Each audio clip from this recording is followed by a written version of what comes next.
For more than 25 years, the United States sought unsuccessfully to compel North Korea to make a strategic decision about its nuclear weapons program. In one of history's great ironies, a deeply flawed summit between US President Donald Trump and North Korean leader Kim Jong-un has actually made North Korea's strategic decision quite clear, at least to me. We now know Kim Jong-un's intentions, his true intentions. He plans to keep his nuclear weapons. He plans to freeze nuclear and ballistic missile testing, which he's already done, and to offer to Washington the vague promise of future denuclearization, a promise he does not plan to keep. The Singapore summit, as you will recall, was filled with made-for-television moments, very impressive optics, but sorely lacking in actual substance. It, quite frankly, did nothing to bring about actual progress in the denuclearization of North Korea. The two leaders, President Trump and Chairman Kim, went into that summit without a common definition even of what the word denuclearization meant. The two leaders left the summit still far apart on that definition, and this explains the current impasse in the talks that we are facing. For the United States, denuclearization means what the dictionary says it means: the end of North Korea's nuclear weapons program, period. For Pyongyang, it means something very different. The phrase the denuclearization of the Korean Peninsula means, and I'll be very blunt here, eliminating America's ability to defend its Korean and Japanese allies and America's ability to deter North Korea, the defanging of the US military presence in this region. The United States insists that North Korea agreed to denuclearize at the Singapore summit. But for Pyongyang, the summit was not about denuclearization. The summit was about removing the US threat, their word, and ending sanctions. In fact, Pyongyang has described all of the US demands that have been made, both at the summit and subsequently, that North Korea take concrete steps to denuclearize. They had described those demands as cancerous and gangster-like, their words. Meanwhile, the US intelligence community, the International Atomic Energy Agency, and leading experts have all concluded that North Korea is actually enhancing its nuclear weapons and missile capabilities, even without conducting testing of those systems. So I would say that North Korea's nuclear and missile programs are quite frankly alive and well. This is in keeping with Kim Jong-un's instructions. On January 1st of last year, Kim Jong-un called on the nation to mass produce nuclear weapons and missiles, and in April of last year, he praised the completion of North Korea's state nuclear force, and he declared that nuclear weapons are, and these are his words, the firm guarantee by which our descendants can enjoy the most dignified and happy life in the world. Today, the evidence, including Kim Jong-un's own words, tells us that Pyongyang is not serious about denuclearization. It suggests that North Korea intends to keep and even strengthen its nuclear and missile capabilities, even as it pursues talks with the United States and with the Republic of Korea. Today, a second US DPRK summit appears to be on the near-term horizon, and with that in mind, we should acknowledge that Pyongyang is not acting in good faith. It is now time, as I suggested earlier, to think about Plan B. And we should start this reconsideration with a reassessment of the current approach that we are taking towards North Korea and acknowledge what the facts tell us about Pyongyang's intentions. North Korea's strategic game plan is now quite evident, and it consists of 5 elements, and let me run through them very quickly. The first element of the North's game plan is what I call gaining nuclear acceptance. Pyongyang believes it will ultimately be accepted as a de facto nuclear weapon state. North Korea knows that this will not take place in any formal way, but it has already sought to create a new reality through Kim Jong-un's declaration on January 1st last year that the DPRK had completed the development of its state nuclear force. This year, in his address, Kim Jong-un saw no need to refer to his nuclear forces in his January 1st speech. Why? Because Pyongyang regards its new nuclear status as a given. Having achieved its nuclear and missile goals, Pyongyang can now eliminate its testing programs and related facilities. These are no longer needed, and if they were needed, they can easily be reconstituted. The North may offer to permanently suspend or even dismantle its ICBM program, and you've heard reports suggesting that they are considering that. And that, of course, is a step that the United States President might find quite attractive. But it's also a step that would leave the North's medium and short-range missiles and its nuclear weapons pointed at America's Japanese and South Korean allies, and of course at US bases in the Western Pacific. Pyongyang may also offer, as General Lee suggested in his remarks, arms control negotiations with the United States, or perhaps even propose a long-term negotiating process nominally aimed at denuclearization. Nominally aimed at denuclearization. The substantial, verifiable, and irreversible steps that it would have to take would not occur until far off into the future. And by deferring what it has no intention of doing in the first place, Pyongyang would have made its nuclear status all but permanent. The second element of North Korea's game plan is what I call normalization.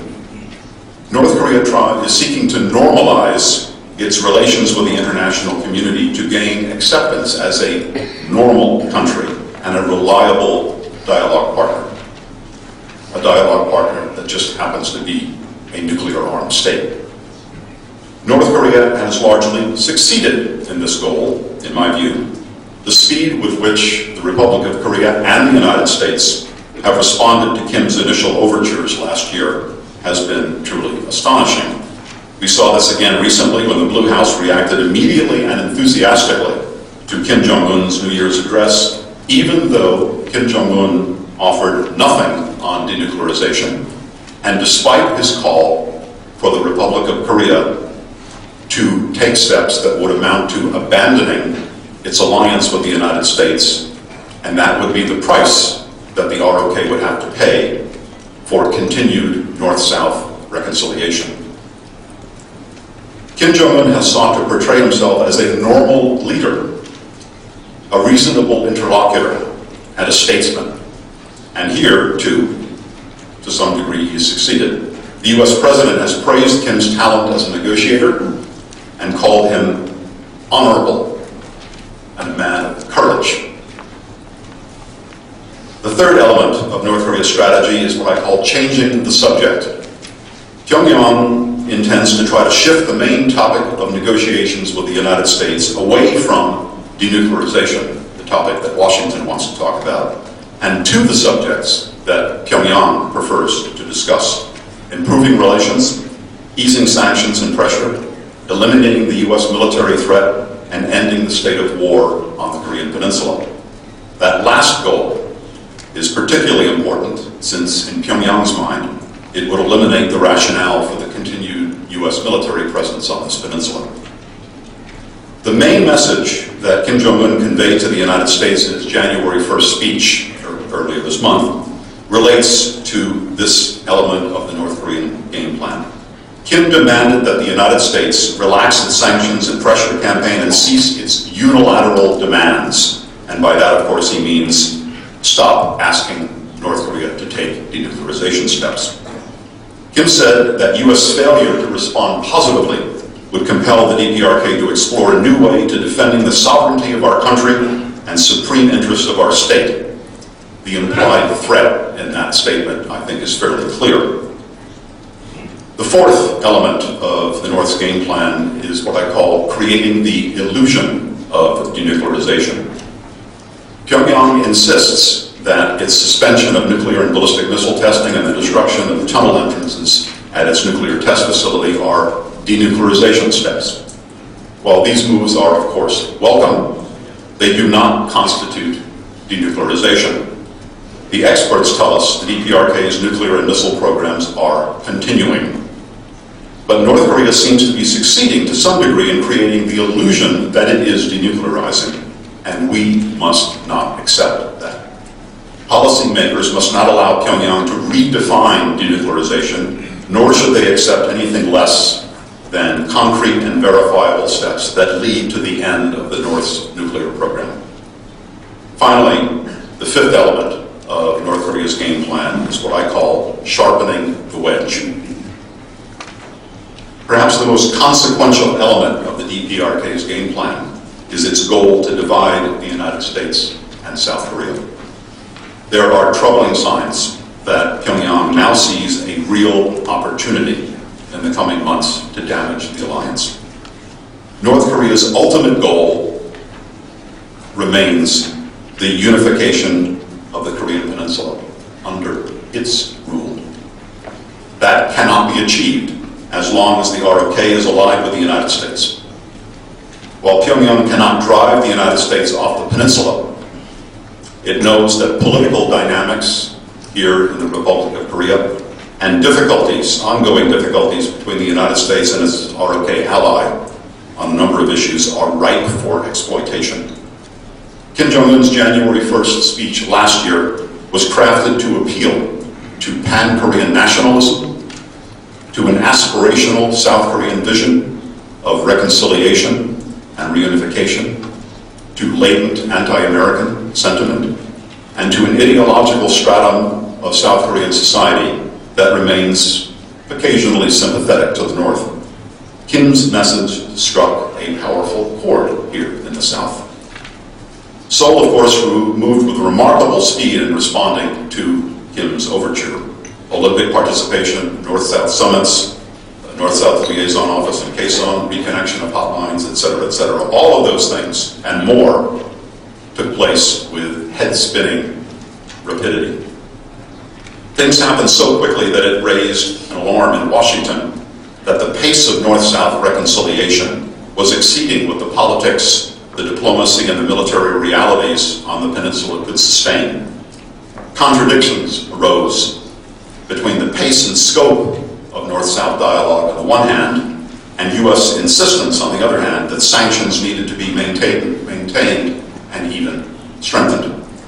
There were concerns in Washington that military steps taken by the North and the South could undermine readiness and intelligence gathering capability.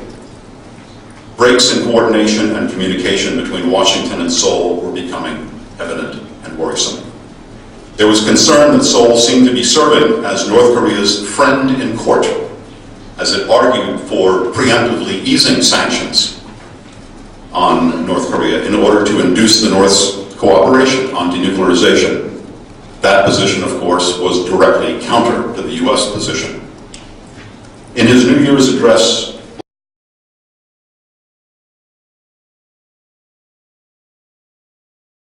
demanded that Seoul end the abnormal situation on the Korean Peninsula, his words, in which South Korea has sided with the United States against the North. He proposed that Seoul and Pyongyang pursue sovereign or independent reunification. Translation, keep the Americans out of it. In this year's address, Kim made his point even clearer, calling for the South to cease joint military exercises with outside military forces, guess who? And to suspend its acquisition of war equipment, including strategic assets from outside.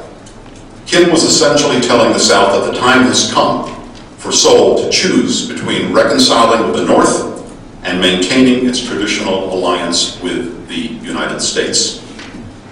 The new US-ROK Joint Working Group to coordinate the Allies' respective approaches to North Korea was a necessary and timely move in this context.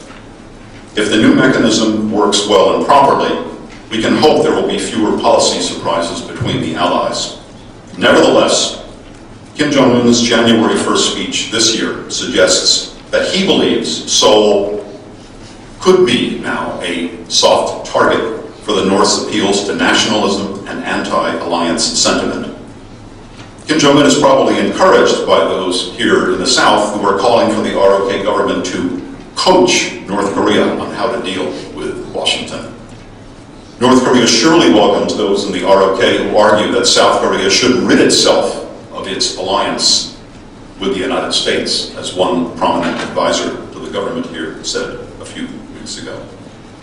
Kim Jong-un is also no doubt encouraged by the recent resignation of Secretary of Defense Mattis, who had been one of the strongest advocates of the US-ROK alliance. The surprising decision to withdraw troops from Syria and Afghanistan by the United States was certainly welcome news in Pyongyang. And Mattis's departure leaves the US-ROK alliance open, I'm being very frank here, to the impulses of an American president who has made no secret of his opposition to America's traditional alliances, and who has actually called in the past for the end of the US military presence in the ROK. And I should add that the breakdown in burden-sharing talks sends a particularly bad message, particularly to President Trump, who sees the alliance in largely transactional terms. So in closing, let me suggest that Kim Jong-un's attack on the US-ROK alliance, his appeals to sympathetic elements in the South, Seoul's preoccupation with reconciliation and reunification, and the enigmatic impulses of an American president who has questioned the value of the US-ROK alliance, all of those things are taking US-South Korea relations into uncharted and potentially dangerous waters. So for both Washington and Seoul, perhaps it is time to look at Plan B. Thank you very much.